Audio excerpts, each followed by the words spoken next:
Hello and welcome to the Craft Beer Corner. For today's review, we are coming at you with another single brewer review. And we are revisiting one we've done one or two reviews on, and that is the British brewer Samuel Smith's.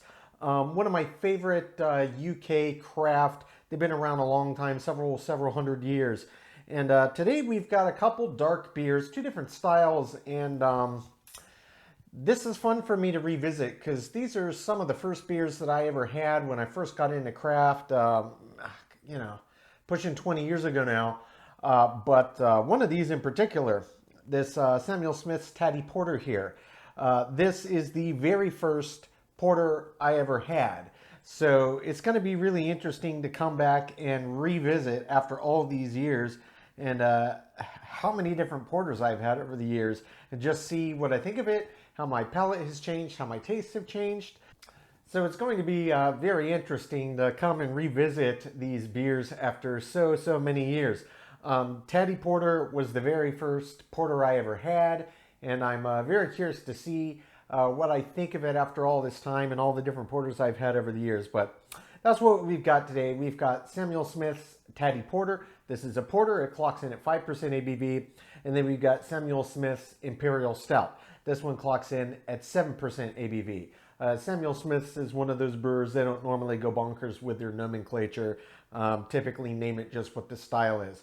But nonetheless, two dark beers from Samuel Smith's. So we're going to get started with the Taddy Porter. That one clocks in at 5% ABV.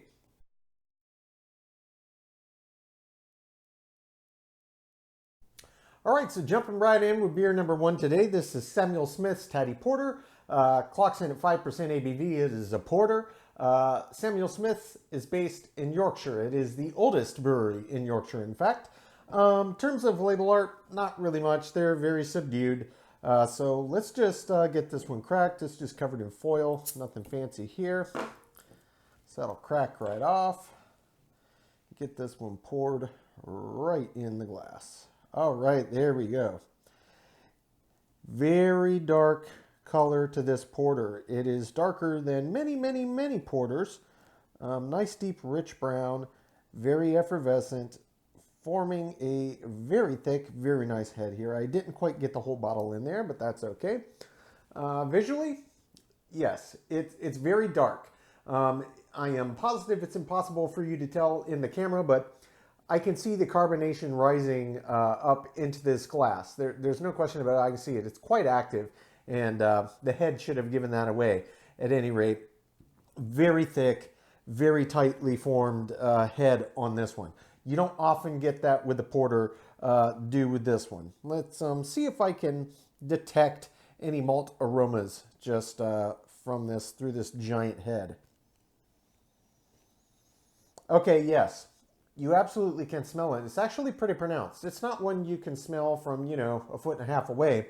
But once you get down over the glass, even just a light sniff, you start to pick up all of the aroma straight out of here, even through this big, thick head of foam.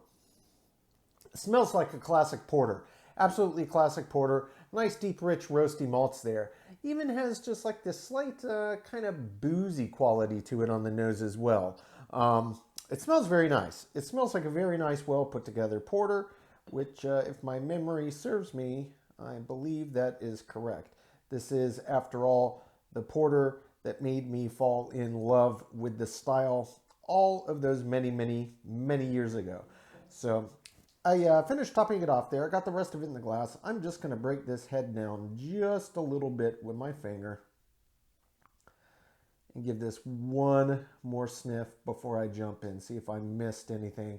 This might help to break it open and let me pick up some other nuances. It smells very classic porter. It's got that deep roast edge with a slight kind of rich fruit sweetness to it. And it smells like deeply roasted malts. It smells great. It's just a slight boozy hint, which at 5% you don't really expect, but it's there. Nonetheless, got a thick head. It's just going to retain for days. So let's jump in. Give it a sip.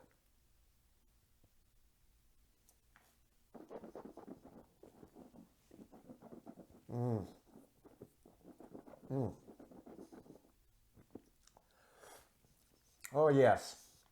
Absolutely. Absolutely yes. Okay, you know, I remember why I fell in love with porters as soon as I got this beer in my mouth. For my money, this is still one of the best porters brewed on the face of the planet. It absolutely is.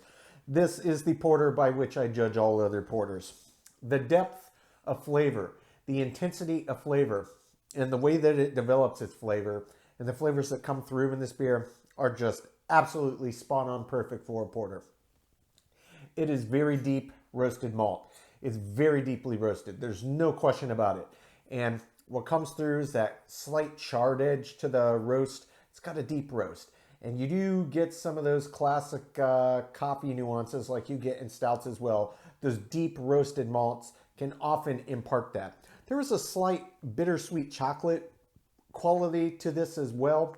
It's not quite as intense and bitter as, say, Baker's chocolate, but without being sweet, it's got the edge of maybe like a bittersweet chocolate or a dark bittersweet chocolate. It's got more cocoa in it, but without being astringently bitter. Though this beer does definitely have a nice little bitter edge, and I am certain that's thanks to the nice roasty malts. It's just so well put together. I'm going to jump in for body and mouthfeel here.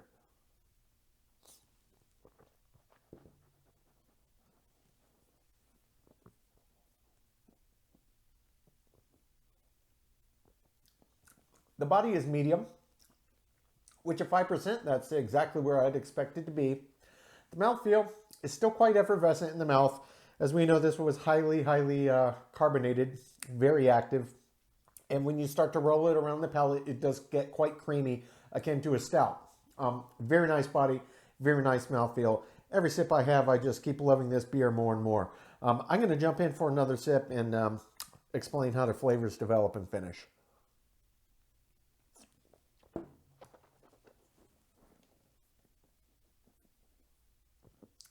First, get it in your mouth. It's where you get this slight sweet sensation, and then it starts to get very malty, very roasted malty. From there, it intensifies, and then that chocolate and kind of coffee character comes to the forefront with that nice roast, that slight, it's on the edge of being charred. It's fantastic. And it just intensifies and intensifies. And just as with all porters, this is a beer style that's all about the malt bill. It's all about the malt bill, the malts that they use, and the balance of them. And this is a home run of a porter. I would dare say this is my favorite porter of them all. I haven't come my scores yet just because subjectively my favorite doesn't necessarily mean it's the best porter out there. But I would indeed put it very high up on the list before I even really break this beer down. Absolutely fantastic. And really the finish, it ends the same way that it started and at the peak of the bloom. That intensity of roast and malt and all those flavors just meld, and then they slowly start their descent, and it's a very kind of run out to the end of the bell curve. It just slowly decreases intensity. But I can tell you, the finish is quite long. Those malts just linger around the palate. This is one of the longest finishes of a porter I could think of. It just sticks around the palate, and you can just keep tasting them, and it's lovely. That is not a bad thing at all. The malt bill in this beer is fantastic. I absolutely love it. This is a home run of a porter. I'm going to take my sweet time enjoying every last drop of this while I come up my scores. When we come back, we will jump to beer number 2. That is the Imperial Stout, clocking in at 7% ABV.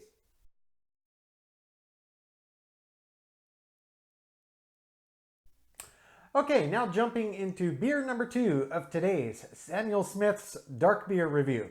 We've got their Imperial Stout, just named Imperial Stout. This one's a 7% ABV. So in terms of Imperial Stouts that are coming out from craft brewers, today, the modern interpretation, typically have much higher ABVs. But this is a very old recipe from back in the day. So this is still really sitting in the range of where Imperials used to be. So we're going to get this one cracked and see what kind of one of the original types is like. And in terms of bottle art, yet again, there's not much, so to speak. It's got some interesting little bits of trivia and gold medal awarded in 1896 and all sorts. It's a very old recipe, very old brewer. So let's get this one cracked and see how it kind of compares to Imperial Stouts of today. get this one poured. All right, you can see it's quite dark, it's quite effervescent, and this actually is not super thick by modern standards, but certainly comparative to the Taddy Porter, this has a lot more thickness to it. It's clearly got a lot more depth of color as well, no question about it. In terms of a modern Imperial, this one is a little bit different appearance-wise in that I actually can see hints of light through it. It is not pitch black, but it's very, very close. At 7%, I'm still impressed by the depth of color that this beer has. Formed a nice creamy head up top. I do expect this is going to break away reasonably quickly just due to how effervescent it was, but it did form nonetheless up front quite well. Let's give it a sniff. That smells very nice. This smells very, very, very malty. A slight sweetness, a whole lot of roasty malt, and a really nice chocolate aroma that comes out of this one with just a hint of coffee. And I'll tell you, the chocolate that I'm picking up from the malt really is pairing with that sweetness, so it smells almost like candy-like in its chocolate approach. It smells very, very nice. It's got a lovely aroma. Maybe just, again, just a hint of booziness on it. I don't actually anticipate that will translate into the flavor profile of the beer itself, but that's certainly present in the aroma. And in terms of how pungent it is, it's not super pungent, but once you get near the glass and breathe in a little, it really comes through quite clearly, and you can pick out all the individual aromas that are really speaking to you from this beer. So head is looking good. Let's jump right in.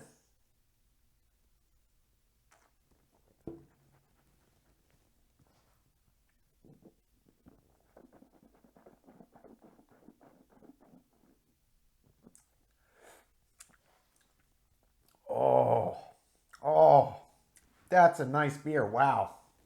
Oh, it's been so long I forgot how good both of these beers were. Man, there was a reason that I fell in love with this brewery as one of my first kind of getting into the proper quality beer many, many, many years ago.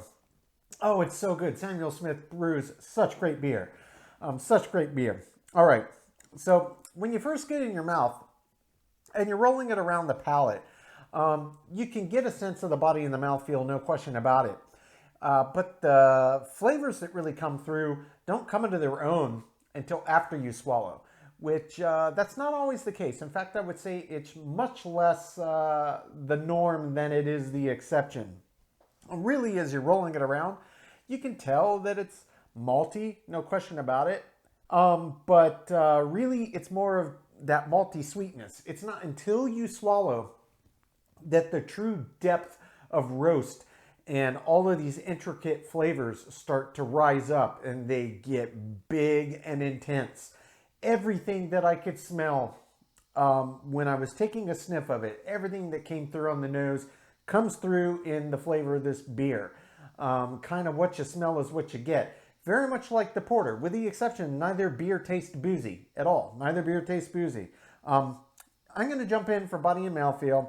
I'm going to start to explore the flavors here and see if I can explain how they develop and finish out for you.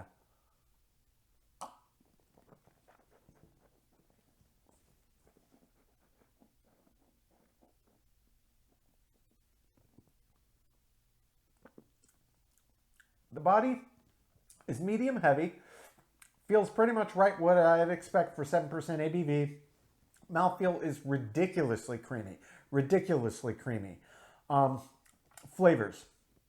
Malty sweetness up front. No question about it. And within the first probably 2 to 4 seconds, somewhere in that window, that sweet edge starts to come and take a back seat to the deep roasted malts that they have in here. It is abundant chocolate. It's abundant coffee, and it's abundant char. And I don't mean smoky, not like Rauch beer char, but thinking like a deep Italian roast coffee or French roast coffee. The edge of being burned without imparting the smoke into it. So it's just a deep, deep, deep, rich roast. That is the flavors that come through in this malt. That slight malt sweetness as well does pair quite beautifully with the chocolate and the coffee flavors that develop. It almost puts me in mind of like chocolate mocha ice cream or something like that, where you get the coffee and you get the chocolate and this slight sweetness. It's not pungent. It's not like a milk stout, but there's a slight sweetness from the malt that pairs with this roast, and it just intensifies. And then once it hits its peak, just like with the Taddy Porter, it's a very slow, even descent, and it just kind of slowly disappears from there. Each sip does have a very long finish. The roastiness of the malt really does stick with you.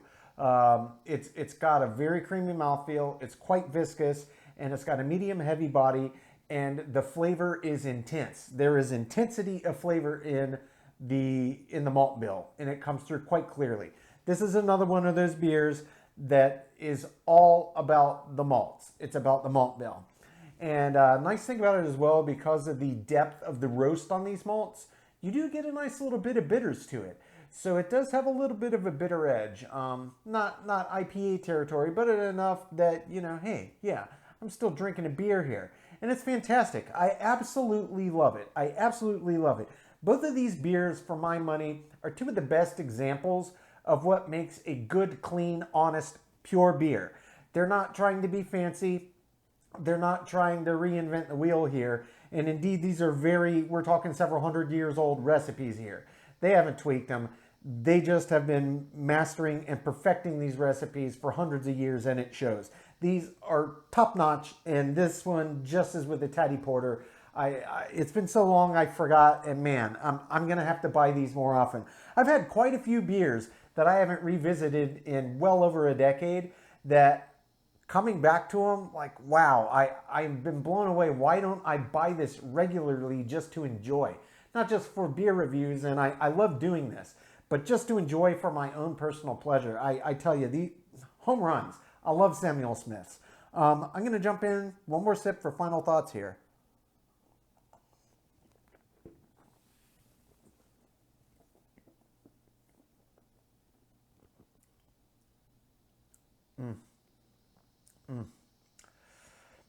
I'll tell you, really the only thing I could add as a final thought is I absolutely love it. I love everything about this beer, and I'm really, really enjoying drinking this.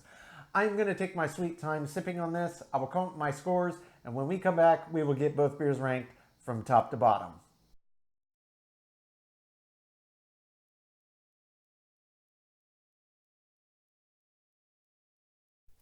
Okay, now that we've gotten to thoroughly enjoy both of these beers, and I sincerely mean that, we're going to get them ranked, starting with the Samuel Smith's Taddy Porter. 5% ABV. Again, Samuel Smith's is based out of Yorkshire, England. It is the oldest brewery in Yorkshire. The aroma on this one is very nice. It has a very classic porter aroma where you get bits of malty sweetness, some kind of rich fruit overtones, and a good bit of roasty malt backbone. It was on the high end of average in terms of intensity. The aroma profile was spot on, just not the most pronounced in the world. I did give it a 6 on the aroma. The taste, absolutely fantastic beer. I said it in the intro, this is the very first porter I ever had. It's the one that made me fall in love with the style, and honestly, ever since, I've been chasing a porter that I think is as good of an example of what a porter is and should be. This, for me, is one of the OG porters. It is just porter perfection. You could not ask for a better example. Every bit of this flavor profile is exactly what you want and expect in a porter. Perfect 10 out of 10. Body on this one, very nice, classic porter. You could say this is just the textbook example. 5%, it had the right weight to it, and it did have that classic porter viscosity in the mouth. No dryness, just excellent, excellent porter. 10 out of 10 for the body. Mouthfeel, same thing as with the body. It's just exactly what you expect. Had a little bit of viscosity, 5%. It's sitting in that kind of higher mid-range for a porter. They can kind of run the gamut, but they don't tend to get up into the higher ABVs as a rule, unless you're getting into modern imperial interpretations. But the mouthfeel on this is just perfect. It does have that effervescence, did have a little viscosity to it, and it just felt right. 10 out of 10. Finish on this beer, very, very long. The roasty malts that come through as they kind of intensify across, those just lingered just after each sip so long. It's almost unbelievable how long they linger. In fact, this beer could give many, many IPAs with bitters and alphas that stick around all around the palate a run for their money in terms of length of each sip on the finish. Just perfection. It gets a 10 out of 10. Head and retention, absolutely fantastic. This beer does pour like a porter would at a bar in your house. It does form a nice head and it does retain. You don't get that often with a porter poured at home. Gets a 10 out of 10. Appearance, again, this is textbook. Very, very dark. You can see a little light through it. It's not pitch black. It's not an imperial. It's not a super high ABV stout. It's a porter. That's exactly how they're supposed to look. It gets a 10 out of 10. Balance, honestly, it doesn't get better than this for a porter. Everything about this beer is just masterfully executed. The balance and ratios of the malts in their bill are absolutely spot on the money. They could not have done a better job. This is the definition of a balanced porter, in my opinion. It gets a 10 out of 10. Filling in the intangible. After many, many years of not having this beer, I tell you, coming back, it was just absolutely incredible. I still love this beer as much as the day I had my very first sip.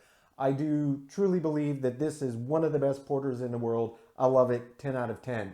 Finally, as an example of the style, another 10 out of 10. This beer really cleaned the house in all the categories. This really is one of the quintessential examples of how to do a porter properly. If you're a fan of this style and you've never had Samuel Smith's Taddy Porter, it's actually pretty easy to get. Relatively easy to find in most markets. I highly encourage you to give it a whirl. It's just top tier. 10 out of 10. That brings the total score on Samuel Smith's Taddy Porter to a 96 out of 100. This is upper echelon beer, hands down, no question about it. Moving on to the Imperial Stout, just named Imperial Stout. Compared to modern interpretations, its 7% ABV might seem a little low, but again, this is a very old brewer. They've been around and brewing since the 1700s. They've just been perfecting their recipe. They haven't tweaked it to try to compete with modern imperial interpretations with double-digit ABVs. This is really in a line with where the original imperial ABVs were. It was a style that came about as kind of an offering to the Russian court. It was their favorite imported beer. They liked the higher alcohol content stouts with more ingredients, bigger, bolder. That's really how the style came into being, much like IPAs came into being from being shipped to India, having an extended shelf life. You know, the history of all the beer styles is quite interesting. Nonetheless, the aroma on this one, really pretty much same stories with the porter. It had the exact aroma that you would expect that it would have. Little slight boozy edge to it, clearly full of a layered, very deeply roasted malts, and it was spot on, just not super pronounced. Same score on this one for the same reason, high end of average, it gets a 6. Taste on this, absolute home run of an Imperial Stout. There's no tricks or gimmicks with these beers. These are just classic beer styles, no additives, nothing funky, just base beer styles, water, barley, hops, and yeast. That's it. That's the ingredients list. This nails it. This beer, as an Imperial Stout at 7%, puts the vast majority of modern double-digit ABV interpretations, flavored this, flavored that, to absolute shame. I mean, it just shames them. This is beer perfection. It just simply is. For my money, this is one of the quintessential Imperial Stouts. Just as with the Taddy Porter, if you've never had it, you owe it to yourself. 10 out of 10. Body on this one, massive. For 7%, it is so much bigger than you would expect. Even compared to modern double-digit, the breadth that this beer has in the mouth is really astonishingly impressive. It gets a 10 out of 10. Mouthfeel, same story. Just an absolute treat. It checks off all the boxes. It's got that crazy amount of viscosity that you expect from an Imperial Stout. Nice and creamy, and it does it with no gimmicks and a lower ABV than most. 10 out of 10. Finish on this beer, very, very nice. The flavors, equally as enjoyable. You can almost think of this one as a more intense version of the porter. really. I mean, they're very closely related beer styles.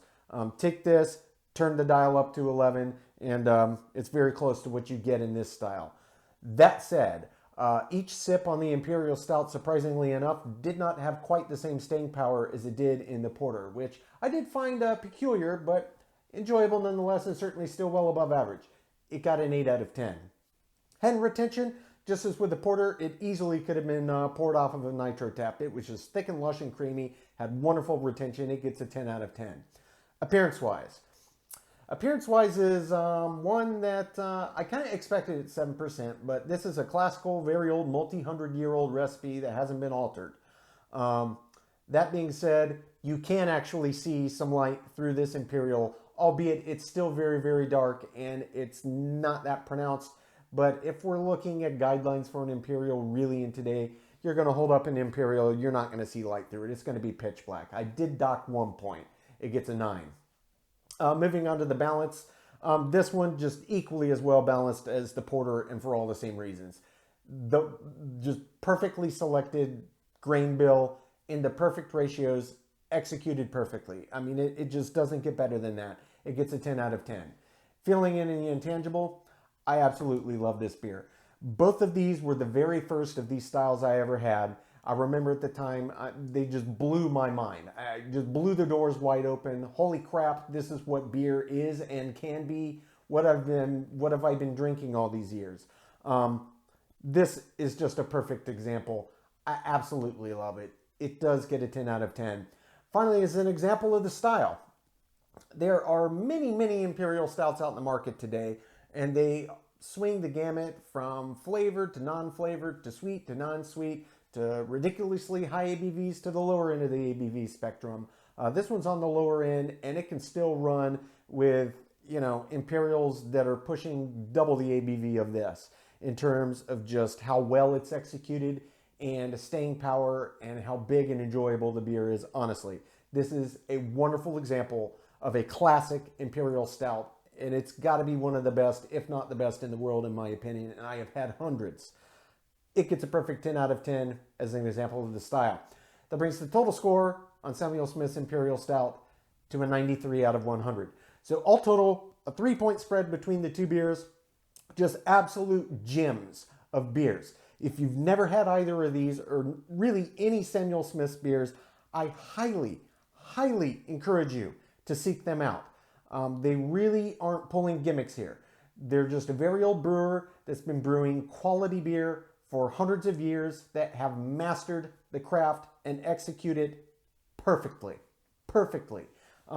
They really are in the upper echelon of brewers I could name from anywhere, in any country on the globe. Absolutely love their offerings. Folks, that's today's review. As always, I do sincerely appreciate you tuning in today.